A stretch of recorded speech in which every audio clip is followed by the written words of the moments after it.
সেটা কি আপনি অনুমান করতে পারেন? নিশ্চয়ই পারি স্যার। পারেন না? পারেন না? আমি 34 বছর সক্রিয় রাজনীতি করছি, আমি বলছি আপনারা পারেন না। আপনারা কি পারেন?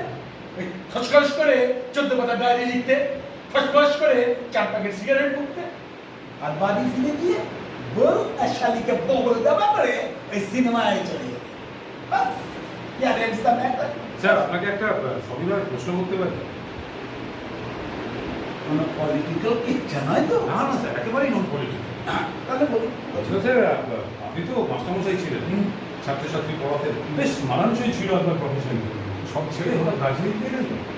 আপনি একটা বোটানির ছাত্র ছিলেন, তাই গাছটার পিছনে না দৌড়ে তো চোর পুলিশের পিছনে দৌড়ে করতেন কেন? হ্যাঁ অফিসার, ডাক্তার, কি স্যার? খবর আমাদের খবর রাখতে হবে অফিসার, সবই আপনারা রাখেন না।